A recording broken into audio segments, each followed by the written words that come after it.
Welcome to federal कमांजन। ये है class 11 की फिजिक्स का सबसे पहला चैप्टर मेजरमेंट। तो अब हम शुरू करने वाले हैं क्लास 11 का पहला चैप्टर। अब इस सीरीज में हम ये सारे चैप्टर्स क्लास 11 फिजिक्स के चैप्टर 1 से लेके चैप्टर 14 तक सारे कवर करने वाले हैं। आज हम शुरू करेंगे सबसे पहला चैप्टर मेजरमेंट। तो यार ये वाला जो पार्ट है यहाँ पे, इसको तो आप इग्नोर कर दें, ये काम का नहीं है बिल्कुल। ठीक है, काम की चीज़ों पे आते हैं। आप ये पढ़ सकते हैं, लेकिन इतनी कोई काम की चीज़ नहीं है, ये बहुत ही जनरल चीज़ें लिखी हुई हैं, तो वो है ना ज़रूरी नहीं है। ठीक है, अब हम आते हैं यहाँ पे। तो यहाँ पे सबसे पहले लिखा हुआ है, अच्छा सबसे पहले आपको ये याद होना चाहिए कि फिजिकल क्वांटिटीज होती क्या हैं। तो सबसे पहले आपको है ना क्लास 9 से याद होना चाहिए कि यार फिजिकल क्वांटिटीज होती क्या हैं। ठीक है, तो उसकी डेफिनेशन है ना मैं अभी लिखने वाला हूँ। तो फिजिकल क्वांटिटीज होती क्या है, तो मैं अब यहाँ पे है ना नोट्स बनाने वाला हूँ जो मैं उसी व्हाट्सएप ग्रुप पे भेजूंगा। तो फिजिकल क्वांटिटीज यार ऐसी क्वांटिटीज होती हैं जो आप मेजर कर सकते हैं। तो हम लिखेंगे quantities that can be measured. ठीक है, और it is expressed as a magnitude, मतलब उसके साथ एक नंबर अटैच्ड होगा, एंड अ यूनिट। ठीक है, तो for example quantities that can be measured, अगर हम बात करें ऐसी कौन सी क्वांटिटीज हैं जो मेजर की जा सकती हैं, तो यार एक तो हो गया फॉर एग्जाम्पल आपका वेट, उसके अलावा डिस्टेंस हो गया, करंट हो गया, और ऐसी बहुत सारी चीज़ें होती है। ये मैं अभी रिवीजन दे रहा हूँ जो हमने क्लास 9 की फिजिकल क्वांटिटीज, ये क्लास 9 का कॉन्सेप्ट है, ये हमने क्लास 9 में पढ़ा था। ठीक है, मैं उसका रिकैप थोड़ा सा दे रहा हूँ। तो उसमें होता ये है कि फॉर एग्जांपल एक मैग्नीट्यूड होता है और एक यूनिट होता है। तो फॉर एग्जांपल अब मैं एक वैल्यू लिखता हूँ, let's say for example time 10 second. मैं टाइम को नाप सकता हूँ कि अच्छा ये 10 सेकंड मतलब इतना टाइम हो चुका है। उसके अलावा मैं लिख सकता हूँ जैसे एक इंसान का वेट लिख लेता हूँ 70 किलो वेट। ठीक है, या मास लिख लेते हैं फॉर एग्जांपल। ठीक है, तो ये ऐसी चीजें जो मैं नाप सकता हूँ। ठीक है, और सबसे इम्पोर्टेंट बात, हमने इस चैप्टर की ग्रैंड टेस्ट का जो प्रैक्टिस टेस्ट है उसका लिंक हमने डिस्क्रिप्शन में डाल दिया है। आप डिस्क्रिप्शन में जाकर ये ऊपर पहला लिंक है प्रैक्टिस ग्रैंड टेस्ट को, यहाँ पे जाएं और सॉल्व करें और प्रैक्टिस करें। यहाँ से आपने अगर प्रैक्टिस कर ली, आपके एग्जाम्स के अंदर एमसीक्यूज के अंदर 100% मार्क्स गारंटेड है। उसके अलावा अगर आपको हमारे फ्री नोट्स चाहिए, lecture, guest papers, model papers चाहिए, तो इस पहली वाली लिंक पे क्लिक करके आप हमारे चैनल को ज्वाइन हो जाएं, और दूसरी वाली लिंक को क्लिक करके आप हमारा व्हाट्सएप ग्रुप है इंपॉर्टेंट प्रीमियम, उसको ज्वाइन हो जाएं। ठीक है, अगर आपको ट्यूशंस वगैरह के अंदर एनरोल होना है, कोई डाउट है, तो ये हमारा व्हाट्सएप नंबर, इस पर क्लिक करेंगे आप डायरेक्ट व्हाट्सएप पे चले जाएंगे, और तमाम बुक्स के पीडीएफ इस वाले यहाँ पर आखिरी वाले आपके पास गिवन है। आप यहाँ से कोई भी बुक उठा सकते हैं, आपकी जो मर्जी चाहे, सारी की सारी क्लासेस का। इसके साथ साथ आपसे रिक्वेस्ट है, आप चैनल को सब्सक्राइब और वीडियो को लाइक भी करते हैं। फिर उसके बाद आती हैं नॉन फिजिकल क्वांटिटीज। ठीक है, these are quantities that can't be measured, आप इनको नाप नहीं सकते। ठीक है, फॉर एग्जाम्पल, ठीक है, ये एग्जाम्पल मैं आपको देता हूँ, रंग या कलर। आप मुझे बताएं, आप रंग को नाप सकते हैं? या रंग होते हैं लाल, हरा, पीला, नीला वगैरह, काला, जो कुछ भी, उसको आप नाप सकते हैं? नहीं। लेकिन आप टाइम को नाप सकते हैं, आप अपना वेट को नाप सकते हैं। आप लेट्स से कराची से हैदराबाद जा रहे हैं, तो बीच में कितना डिस्टेंस है, तो वो भी नाप सकते हैं, लेकिन आप रंग को नहीं नाप सकते। वो एक एग्जाम्पल है। तो आपके जो सिलेबस जो है उसमें मोस्टली सवाल फिजिकल क्वांटिटीज के ही पूछे जाएंगे, नॉन फिजिकल क्वांटिटीज के नहीं पूछे जाएंगे। ठीक है, तो फिजिकल क्वांटिटीज आपको होपफुली याद आ चुका होगा, जो हमने क्लास 9 में पढ़ा था कि यार फिजिकल क्वांटिटीज होती क्या हैं। ठीक है, तो आप ये पढ़ सकते हैं, ये मेरे हिसाब से काम की नहीं है, लेकिन आप फिर भी है ना पढ़ सकते हैं। तो अब यहाँ पे आता है एस्टिमेशन। यार एस्टिमेशन क्या होती है? तो ये पार्ट यहाँ पे जो लिखा हुआ है ना, ये पूरा एस्टिमेशन के ऊपर लिखा हुआ है। तो अब एस्टिमेशन लिखते हैं, ये होता क्या है। एस्टिमेशन के पहले डेफिनेशन लिख लेते हैं। अंग्रेजी का बहुत ही आसान लफ्ज है, इतना कोई मुश्किल नहीं है। एस्टिमेशन, सबसे पहले मैं आपको बताता हूँ एस्टिमेशन होता क्या है। यार एस्टिमेशन का मतलब होता है अंदाजा लगाना कि फिजिकल क्वांटिटी कितनी है। ठीक है, अब इससे मुराद ये कि फॉर एग्जांपल अगर आप सब्जी लेने जाते हैं, लेट्स से अभी आम का सीजन चल रहा है ना, आप आम लेने गए ठेले वाले के पास, और उसने ना आपको थैली पकड़वाई आम की। तो आप उसको पकड़ते हैं और है ना ऊपर नीचे करते हैं थोड़ा सा, और आप कहते हैं यार अच्छा ये मुझे है ना अंदाजन 3 किलो का आम लग रहा है, अंदाजन, पता नहीं, शायद 4 किलो, शायद 2 किलो, शायद 1 किलो, शायद 10 किलो, पता नहीं, लेकिन आप अंदाजन से कहते हैं कि यार ये मुझे 3 किलो का लग रहा है। ठीक है, तो ये होता है एस्टिमेशन। एस्टिमेशन का मतलब है अंदाजा लगाना। फेडरल बोर्ड के एनुअल एग्जाम्स का डर है, लेकिन ये नहीं पता कि तैयारी कहाँ से करनी है। दूसरी बात ये नहीं पता कि एग्जाम के अंदर सवाल का जवाब लिखना कैसे है, कैसे सेंटेंसेस को फॉर्म करना है, कैसे हमें फुल के फुल मार्क्स मिले। तो भाई घबराना किस बात से, हमारी बैच इसी प्रॉब्लम को तो सॉल्व करने आई है। तो आप भी हमारे बच्चों की तरह 97.8% ला सकते हो, 98.27% ला सकते हो, फातिमा की तरह, अगली फातिमा आप बन सकते हो। आप 505 मार्क्स ले सकते हो आउट ऑफ 520। अच्छा जी, कैसे? हम आपको सिखाते हैं कि एग्जाम के अंदर लिखना कैसे होता है, ग्रेड टेस्ट प्रोवाइड करते हैं। देखिए जी, हमारे पास है पाकिस्तान की one of the best faculty. आप कोई भी सब्जेक्ट लेना चाहें, आपका जो दिल करे, आप सारे सब्जेक्ट्स लें, सिर्फ और सिर्फ 3,000 रुपये में पूरे साल में। आपको एग्जाम राइटिंग मेथड सेशन दिए जाते हैं कि सवाल का जवाब लिखना कैसे, डिफरेंस वाला अलग क्वेश्चन, डेफिनेशन अलग, एग्जाम्पल वाला अलग, मैथ के सवालों का जवाब अलग होता है। आपको टॉपर बच्चों के नोट्स दिए जाते हैं, आपको फुल बुक के notes, question answers, live classes के अंदर कॉन्सेप्ट पढ़ाया जाता है आपको, और उनकी रिकॉर्डिंग्स भी दी जाती हैं। भैया और क्या चाहिए? अच्छा, और मजे की बात, ग्रैंड टेस्ट से हमारा समझो पेपर लगता है। ये हमारा है केमिस्ट्री का ग्रैंड टेस्ट, इसका सवाल नंबर तुम नोट करो ये। तो भैया इस ग्रैंड टेस्ट में से आपके 3 सवाल लगे हैं क्लास 9 के केमिस्ट्री के पेपर में, इस साल जो नए सिलेबस से हुआ था 2025 के अंदर ग्रेड 9 का। तो इतने इंपॉर्टेंट हमारे ग्रैंड टेस्ट होते हैं, सारे आपको दिए जाते हैं। तो भैया देर किस बात की, इस नंबर पे कांटेक्ट करें और अभी रजिस्टर करवाएं। लेट्स से आपके सामने आपका दोस्त खड़ा हुआ है और आप कहते हैं यार मैं अंदाजा लगाता हूँ इसकी हाइट है ना कम से कम लेट्स से 6 फुट है। आप अंदाजा लगा रहे हो, आपको पता नहीं है कि वो 6 फुट की है, लेकिन आप कहते हो यार मुझे देख के लग रहा है कि यार ये अंदाजन है ना 6 किलो, 6 फुट है। ठीक है, और आप अपना वेट भी कहते हो कि 70 किलो अंदाजा है। तो एस्टिमेशन ये होती है, आप अंदाजा लगाते हो कि यार ये जो फिजिकल क्वांटिटीज हैं, ठीक है, उनका क्या मतलब वैल्यू हो सकता है। ठीक है, ये होती है एस्टिमेशन, इसका मतलब है अंदाजा लगाना। अब इसकी डेफिनेशन लिखते हैं कि एस्टिमेशन होती क्या है। डेफिनेशन, तो डेफिनेशन है आपकी ये वाली, an estimation is a rough educated guess to the value of a physical quantity by using prior experience and sound physical reasoning. तो इसका अगर मैं शॉर्ट में करके बताऊं ना, सिंपल डेफिनेशन एस्टिमेशन होती क्या है, तो हम ये लिखेंगे a rough educated guess of a physical quantity's value, बस इतना सही। ठीक है, आप चाहें तो एजुकेटेड भी हटा सकते हैं और लिख सकते हैं rough guess of a physical quantity's value.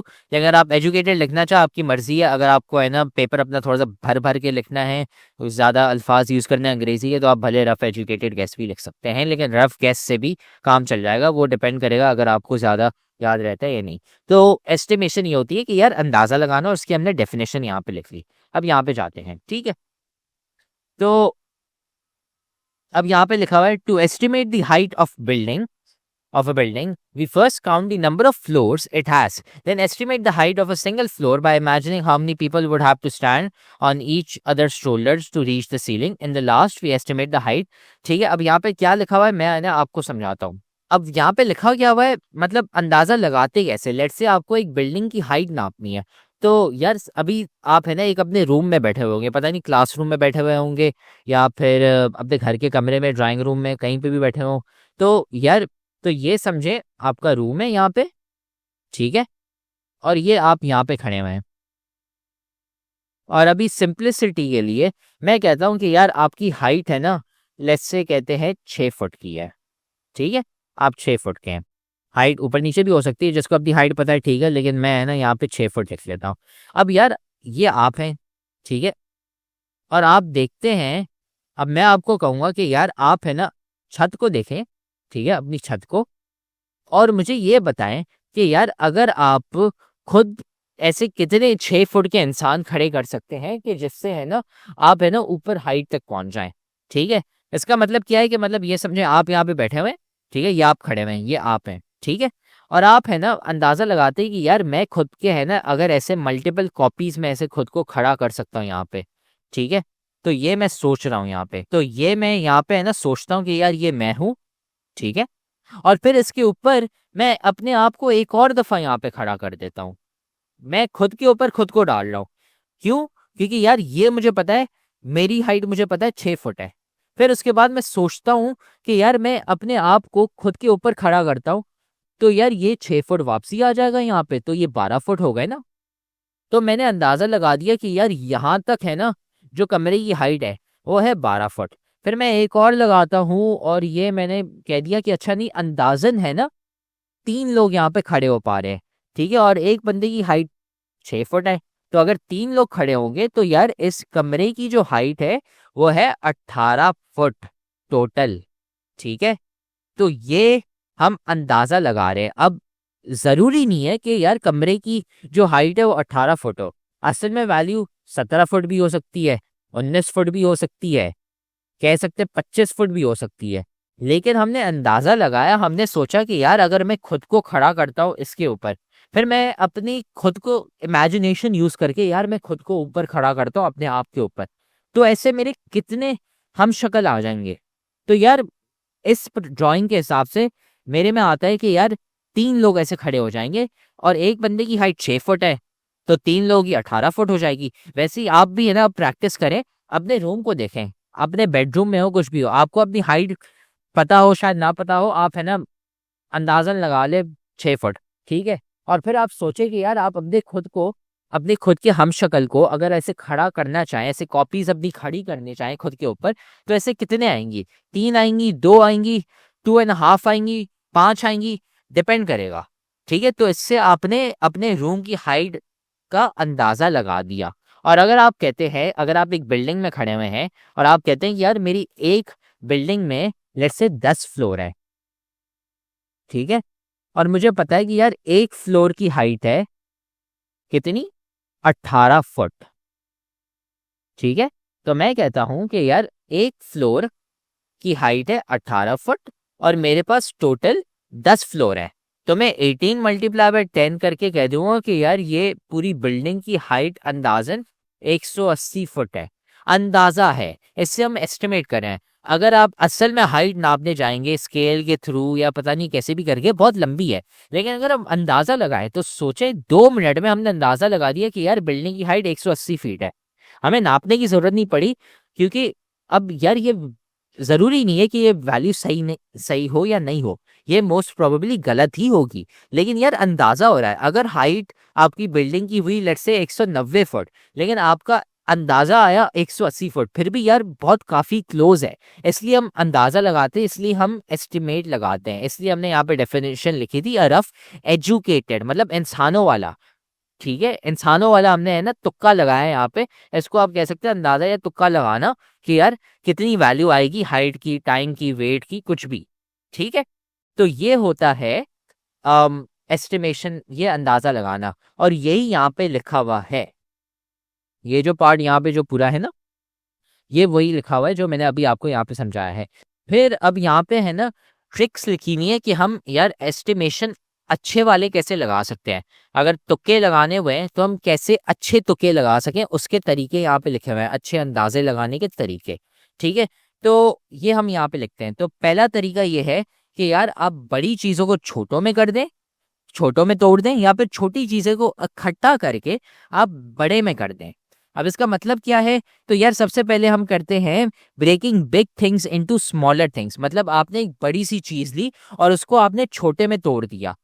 मिसाल क्या है, जैसे मैंने अभी आपको ये यहाँ पे बिल्डिंग का एग्जाम्पल दिया था ना कि यार लेट्स से 10 फ्लोर की बिल्डिंग है, 10 माले की बिल्डिंग है, ठीक है। अब मैं यहाँ पे 10 माले की बना नहीं सकता, लेकिन चले मैं यहाँ पे बना देता हूँ। तो ये मैंने एक ड्राइंग बनाई है बिल्डिंग की। मेरी ड्राइंग इतनी अच्छी नहीं है, लेकिन अंदाजे के लिए अभी फ़िलहाल, सिर्फ कॉन्सेप्ट के पर्पसेस के लिए अभी फ़िलहाल समझ लें ये एक बिल्डिंग है। अब यार इसका मतलब क्या है? अभी मैं आपको कहता हूँ कि यार मुझे पूरी बिल्डिंग की हाइट निकाल के दो, कितने फुट होगी? अब आप बोलोगे यार सर पता नहीं। तो अब मैं आपको एक तरीका बता रहा हूँ। पहला तरीका यहाँ पे जो लिखा हुआ था ना कि breaking big things into smaller things, ये वही है। यार पूरी बिल्डिंग की हाइट नापने से बेहतर है कि यार आप बिल्डिंग को मालों में तोड़ दो। एक फ्लोर की हाइट निकालो और फिर जितने फ्लोर है उसको multiply by number of floors कर दो। तो आप अभी एक पूरी बिल्डिंग की हाइट नहीं निकाल रहे, अब आप क्या कर रहे हैं? आपका सिर्फ ये जो पहला फ्लोर है ना, ये वाला पहला फ्लोर, ठीक है, आपने सिर्फ इसकी हाइट निकाली। लेट्स से फॉर एग्जांपल हमने कर दिया ये आ रहा है 12 फुट, ठीक है, क्योंकि आपने कर दिया कि यार सिर्फ पहला फ्लोर मेरा 12 फुट का है और मुझे पता है कि ऊपर जितने भी फ्लोर हैं उनकी सबकी सेम हाइट है। तो यार मैंने पहले का अंदाज़ा लगा दिया 12 फुट। वो मैंने कैसे लगाया वो मैंने आपको अभी थोड़ी देर पहले बताया था, ऐसे ही अंदाज़ा लगा सकते हैं, ठीक है। तो आपने 12 फुट पहले नाप लिया, ठीक है, और आपने फिर नंबर ऑफ फ्लोर्स काउंट किए। तो इसमें कितने, 1 2 3 4 5 6 और 7 फ्लोर है। तो आप करेंगे 7 मल्टीप्लाई बाय 12 और इससे आपके पास आंसर आ गया 84 फुट, ठीक है। तो आपकी बिल्डिंग की जो हाइट है ना वो है 84 फुट। बस ये अंदाजा हो गया। अब 84 फुट अगर आप एक साथ नापते कभी बहुत ही मुश्किल होता, अंदाजा नहीं लग पाता, लेकिन आपने क्या किया, एक पूरी बिल्डिंग को छोटे छोटे पार्ट्स में तोड़ दिया। किस में तोड़ दिया, पार्ट्स में। वो पार्ट्स क्या थे, माले जो हैं, फ्लोर्स जो हैं, उनमें तोड़ दिया। और आपने बोला एक फ्लोर की हाइट 12 फुट है, मल्टीप्लाई बाय 7 कर लो, बस आ गई पूरी हाइट। सिंपल, ये था और कुछ नहीं था। फिर ये एक टेक्निक है, तो हम यहाँ पे लिख लेते हैं वो वाली पहली टेक्निक नोट्स में। यहाँ पे लिखते हैं, यहाँ पे हम लिखते हैं strategies to improve our estimations, ठीक है। तो पहला हमने लिख लिया breaking big things into smaller parts, ठीक है। तो यहाँ पे मैं एग्जाम्पल लिख देता हूँ। Example, breaking an entire building into floors, multiple floors, ठीक है, ये हो गया। फिर दूसरा इसका उल्टा है, ठीक है। दूसरा क्या है, combining smaller parts into one big, one slash multiple, ठीक है। क्या मैं यहाँ पे लिख लेता हूँ बिगर पार्ट्स, ठीक है। अब इस पे आते हैं, ठीक है, ये दूसरा एग्जाम्पल है। अब आप बोलेंगे सर बड़े का छोटा में कर दिया वो समझ आता है, छोटे को बड़े में ये समझ नहीं आ रहा कि यार ये कैसे चलेगा। तो अब इसका भी एग्जाम्पल मैं आपको देता हूँ। मैं अब आपको एग्जाम्पल देता हूँ। जैसे ये एक किताब है, ठीक है, नोटबुक है, उसका एक पेज है। मुझे यार बताओ कि पेज का थिकनेस कितना है, ये कितनी, एक पेज जो है वो कितना मोटा है। अब आप बोलोगे सर एक सेकंड क्या हो गया, ये इतना चुन्नू सा सेक्शन यहाँ पे, ये जो मैं माउस यहाँ पे जो रख रहा हूँ ना, ये आप कह रहे हो मुझे मेजर करके बताओ, ये स्केल के साथ भी नहीं होगा। इसके लिए आपको वर्नियर कैलिपर या माइक्रोमीटर यूज करना पड़ेगा। अब वो इतनी आम चीज नहीं है। अगर आप बोलो स्केल के साथ, हाँ स्केल ऑलमोस्ट हर किसी के पास होता है, लेकिन मैं माइक्रोमीटर और वर्नियर कैलिपर की बात करूं यार, वो हर किसी के पास नहीं होता। तो अब इसका क्या तरीका है, उसका ये तरीका है कि आप अपनी किताब को है ना, जैसे ये है, ये पूरी किताब है, आप अपनी पूरी किताब ये लोगे, क्योंकि यार हमें पता है कि हर पेज का जो थिकनेस है वो सबका सेम होता है। तो मैं करूँगा ये कि यार मैं पूरे ऐसे यूं पेजेस लूंगा एक साथ, और मैं इन सबके है ना डिस्टेंस मेजर कर लूंगा, ये टोटल डिस्टेंस यहाँ से लेके यहाँ तक कितना है, ठीक है। मैं वापसी रिपीट करता हूँ, मैं करूँगा ये कि मैं ये वाला पॉइंट लूंगा यहाँ पे, ठीक है, जो ऊपर से यहाँ पे जहाँ पे मेरा माउस है, ये ऊपर से यहाँ से मैं स्केल लूंगा, अपना स्केल, और मैं नीचे तक यहाँ पे जहाँ पे किताब खत्म हो रही है वहां तक मैं मेजर करूंगा, ठीक है। तो उससे फिर जितना मेरा डिस्टेंस आएगा वो मेरा टोटल डिस्टेंस हो गया। और अब लेट्स से मैं कहता हूँ यहाँ पे 600 पेज हैं, तो वो डिस्टेंस को मैं डिवाइड बाय 600 कर दूंगा, तो फिर आपके पास डिस्टेंस आ जाएगा फॉर, तो आपके पास थिकनेस आ जाएगी एक पेज की। वो डिस्टेंस क्या होगा, थिकनेस ऑफ योर पेज। तो इसमें मैंने क्या किया कि यार एक छोटा सा पेज है, ठीक है, उसको मैं मेजर नहीं कर सकता कि उसकी थिकनेस कितनी है, बहुत पतला सा होता है पेपर, उसको मैं कितना बताऊं कि यार कितना मोटा हो, मैं वैल्यू कैसे बताऊं। तो मैंने ये किया, पूरी किताब ली, मैंने सारे पेजेस के है ना कंबाइंड, मैंने उनके मोटापे की लेंथ ले ली और divide by number of pages कर दिए, ठीक है। लेट्स से फॉर एग्जांपल आप मेजर करते हो स्केल के साथ और आपके पास जो वैल्यू आती है, ठीक है, लेट्स से कहते हैं 5 सेंटीमीटर, ठीक है। 5 सेंटीमीटर मतलब हम कहते हैं 50 मिलीमीटर, ठीक है, इतना आ जाता है 50 मिलीमीटर। 50 मिलीमीटर को आप let's say divide by 500 pages करते हो, ठीक है, 500 पेजेस, तो इसका क्या आंसर होगा? इसका आंसर होगा 0.1 मिलीमीटर। ये अंदाजा है कि यार मेरा एक पेज है, उसका जो वो कितना मोटा है, 0.1 मिलीमीटर, बहुत इतना पतला सा, सिर्फ ये इसकी वैल्यू 0.1 मिलीमीटर। और ये अंदाजा है, ये कोई पक्की वैल्यू नहीं है, ये अंदाजा है, गलत भी हो सकती है, लेकिन यार हमें अंदाजा मिल गया, क्योंकि अब हम वर्नियर कैलिपर या माइक्रोमीटर के साथ मेजर करेंगे ना, हमें अंदाजन यही वैल्यू ऊपर नीचे थोड़ी सी मिलेगी, लेकिन सही वैल्यू ये है, ये अंदाजा तुक्का जो हमने मारा है बिल्कुल सही है। तो ये दूसरा एग्जाम्पल हो गया, combining smaller parts into bigger parts. Example, measuring the thickness of one paper by combining all the papers in the book। ठीक है, वही लिखा है जो मैंने अभी समझाया। तो ये हो गया दूसरा तरीका, ठीक है, ये पूरा पेज कंप्लीट हो गया। अब आगे बढ़ते हैं। अब यहाँ पे है ना थोड़े से एस्टिमेट्स लिखे हुए हैं, इस पे है ना हम बाद में आते हैं, टेबल के ऊपर बाद में आते हैं, पहले ये कंप्लीट करते हैं कि यार ये क्या है, ठीक है। फिर दूसरा है estimate areas and volumes from lengths. तो यार ये जो दूसरा पेज है, इसमें ये अभी फिलहाल टेबल को आप छोड़ दें, टेबल पे है ना मैं अभी थोड़ी देर बाद आता हूँ, पहले है ना ये टॉपिक कंप्लीट करते हैं कि हम स्ट्रैटेजीज कैसे अचीव कर सकती है। तो सबसे पहला यार estimate areas and volumes from lengths, ठीक है। तो इसमें है ना मैं अब यहाँ पे लिखने वाला हूँ using area and volume from length and vice versa.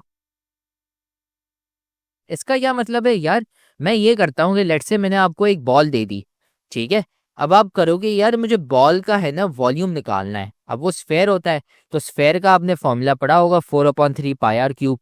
तो मैं करूँगा ये कि यार मैं रेडियस को है ना मैं अंदाज़ा लूँगा, ठीक है, कि यार वो रेडियस कितना लग रहा है, मैं अपनी उंगली यूज़ करूँगा या फिर अंदाज़ा लगाऊंगा कि यार चलो ये 5 सेंटीमीटर का रेडियस है, फिर मैं फॉर्मूला में लगाऊंगा और मेरे पास वॉल्यूम आ जाएगा।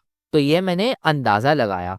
या फिर अब वाइस वर्सा का मतलब क्या है, वाइस वर्सा का मतलब ये है कि मैं वॉल्यूम यूज़ कर रहा हूँ लेंथ निकालने के लिए। अब मैं आपको कहता हूँ कि यार वॉल्यूम जो है ना बॉल का वो है 200 सेंटीमीटर क्यूब। अब इससे है ना आप मुझे निकाल के दिखाओ लेंथ। तो आप कहते हो यार अंदाजा मैंने लगाया 200 सेंटीमीटर क्यूब है वॉल्यूम, अब 4/3 pi R cube is equal to 200 centimetre cube.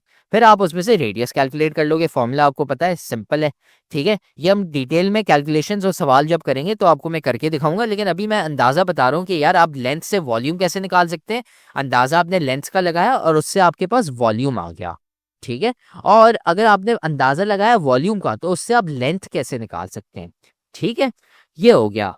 और वैसा ही सेम होता है डेंसिटी, ठीक है, एंड वॉल्यूम का, जिससे आप मास निकाल सके। और मैं वाइस वर्सा यहाँ पे लिख लेता हूँ। इसका मतलब क्या है कि यार जितना मास है ऑब्जेक्ट का उसके अंदाजे से मैं डेंसिटी और वॉल्यूम उसकी कैलकुलेट कर लेता हूँ। वॉल्यूम आपने फॉर्मूला तो पढ़ा होगा, density is equal to mass upon volume. ये फॉर्मूला तो आपने पढ़ा होगा क्लास 9 में, ठीक है। तो ये फॉर्मूला है। फिर उसके अलावा ये भी हो सकता है कि यार मैं डेंसिटी और वॉल्यूम यूज करके मैं मास का भी अंदाजा निकाल सकता हूँ कि यार ये कितने मास का हो सकता है, ठीक है। तो ये 4 तरीके हैं जिससे आप है ना अपनी स्ट्रैटेजीज बढ़ा सकते हैं, बेहतर कर सकते हैं। अब यार इस टेबल पे आते हैं, ठीक है, क्योंकि हमने वो कर लिया, अब हम टेबल पे वापसी आते हैं। यार टेबल में यहाँ पे है ना अंदाजे की कुछ वैल्यूज लिखी हुई है, यहाँ पे है ना एस्टिमेट्स लिखे हुए हैं, एग्जैक्ट वैल्यूज नहीं लिखी हुई। जैसे मास ऑफ इलेक्ट्रॉन है, मास ऑफ इलेक्ट्रॉन होता है 9.11 टाइम्स 10⁻31। लेकिन यार अंदाजे से आप 10⁻30 भी लिख लो, वो भी सही है, गलत नहीं है।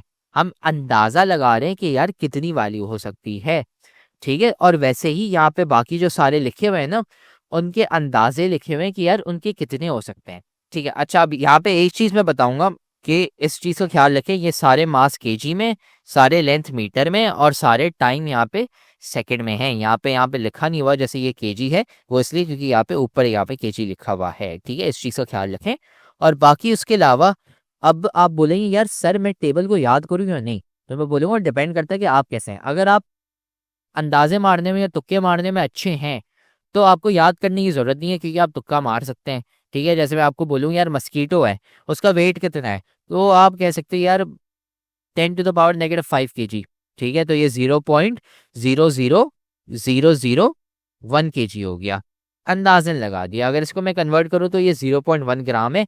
तो आप कहोगे यार अच्छा चलो इतना अंदाज़ा लग सकता है। जो अंदाजे मारने में अच्छा है वो कर सकता है, जो अंदाजे मारने में, तुक्के मारने में, एस्टिमेट लगाने में अच्छा नहीं है, आप प्लीज़ ये वैल्यूज़ याद कर लें, बहुत काम की आएंगी, एमसीक्यूज़ में ये आते रहते हैं।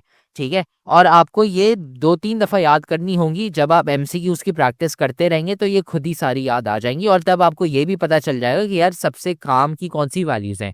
जैसे मैं अभी आपको बता दूं, मास ऑफ हमिंग बर्ड ये हमेशा नहीं आता, ठीक है, लेकिन जैसे for example diameter of a proton ये ज़्यादा आता है। तो आपको ये पता चल जाएगा जब आप इस टेबल को 2-3 दफ़ा याद करेंगे और साथ में एमसीक्यू की प्रैक्टिस करेंगे तो खुद ही आपको ये याद होते रहेंगे। ठीक है, अभी आप टेंशन ना लें, ये है ना आराम आराम से करते जाएं। मैं आपको बोलूँगा कि यार एग्ज़ाम से है ना या टेस्ट से 2 हफ्ते पहले आप इस टेबल को याद करना शुरू कर लें। ठीक है, बाकी उसके अलावा अगर आप सवाल सॉल्व करते हैं तो आप टेबल के साथ यूज़ करें। ये वैल्यूज़ मुझे भी याद नहीं है, मैं टेबल को यूज़ करता हूँ। जब मैं टेबल को यूज़ करता हूँ तो उससे ज़्यादा मेरी प्रैक्टिस हो जाती है और ज़्यादा वैल्यूज़ याद हो जाती है। ठीक है, तो ये मैंने आपको ट्रिक बता दी है कि यार अगर आपको ये वैल्यूज़ याद करनी है तो कैसे करेंगे। ठीक है, फिर अब यहाँ पे एक सवाल आता है, estimate the energy for an adult man to walk up through the stairs. तो अब यहाँ से है ना, तो आप यहाँ से शुरू करते हैं और आप इधर ऊपर जाते हैं। ठीक है, अब एनर्जी का फॉर्मूला आप लोगों ने पढ़ा होगा क्लास 9 में। ठीक है, हम यहाँ से ऊपर लेके जा रहे हैं, हम कौन सी एनर्जी कैलकुलेट कर रहे हैं यहाँ पे लिखा नहीं हुआ, लेकिन चले हम मैंने अच्छा यहाँ पे है ना बस वर्किंग में इन्होंने अज्यूम कर लिया ग्रेविटेशनल पोटेंशियल एनर्जी। ठीक है, तो हम ग्रेविटेशनल पोटेंशियल एनर्जी है ना यूज़ करते हैं। ठीक है, जीपीई। तो GPE gravitational potential energy is equal to mass times gravitational field times height. अब मास यार एक बंदा है, ठीक है, उसका हम अंदाजन लगाते हैं कि यार ये 70 केजी का है। ठीक है, फिर उसके साथ आपकी जो वैल्यू है ग्रेविटेशनल फील्ड की वो आप 10 लेंगे। फिर उसके साथ यहाँ पे यार हाइट ऑफ अ स्टेयरकेस। अब यार यहाँ पे है ना दिया हुआ है आपको कि ये 3 मीटर की है। आप है ना पिक्चर को देख के बता नहीं सकते कि यार ये 1 माला की है, 2 माला की, ये कितनी है। ठीक है, लेकिन अगर आप एक फ्लोर समझ ले तो ये चले 3 मीटर हो गए। क्यों? क्योंकि यार एक फ्लोर जो होता है वो लगभग 3 मीटर का ही होता है। तो आपने अंदाजा मार दिया 3 मीटर। अगर आपने 4 मीटर भी मार दिया खैर होती है, अगर आपने 3.5 मीटर भी मार दिया खैर है, 5 मीटर मार दिया वो भी खैर है, लेकिन अगर आपने 10 मीटर मारा तो गलत है। आपका 3 मीटर के करीब में आंसर है तो सही है। अगर आपने तुक्का मारा जो बहुत दूर हुआ तो वो गलत होगा, लेकिन अगर आपने पास में कर दिया जैसे 3 मीटर की तो 4 मीटर तो खैर है। ठीक है, लेकिन अभी आपको है ना दिया हुआ है 3 मीटर, तो आपने ये कर लिया और आप इसको कैलकुलेट करेंगे तो यार ये हो जाएगा 2100 जूल्स ऑफ एनर्जी। ठीक है, तो ये हमने सॉल्व कर लिया और इससे हमारी 1.1 खत्म हो गई है। फिर अगले लेक्चर में हम शुरू करने वाले हैं 1.2, जिसमें हम डिराइव यूनिट्स पढ़ने वाले हैं। बहुत आसान है। तो अगर आपको लेक्चर कुछ समझ नहीं आया तो आप लेक्चर को वापसी देख लें, या फिर आप कमेंट कर दें, हम आपको समझा देंगे, या फिर आप हमें व्हाट्सएप पे मैसेज कर लें, हम आपको समझा देंगे जो भी आपको समझ नहीं आया।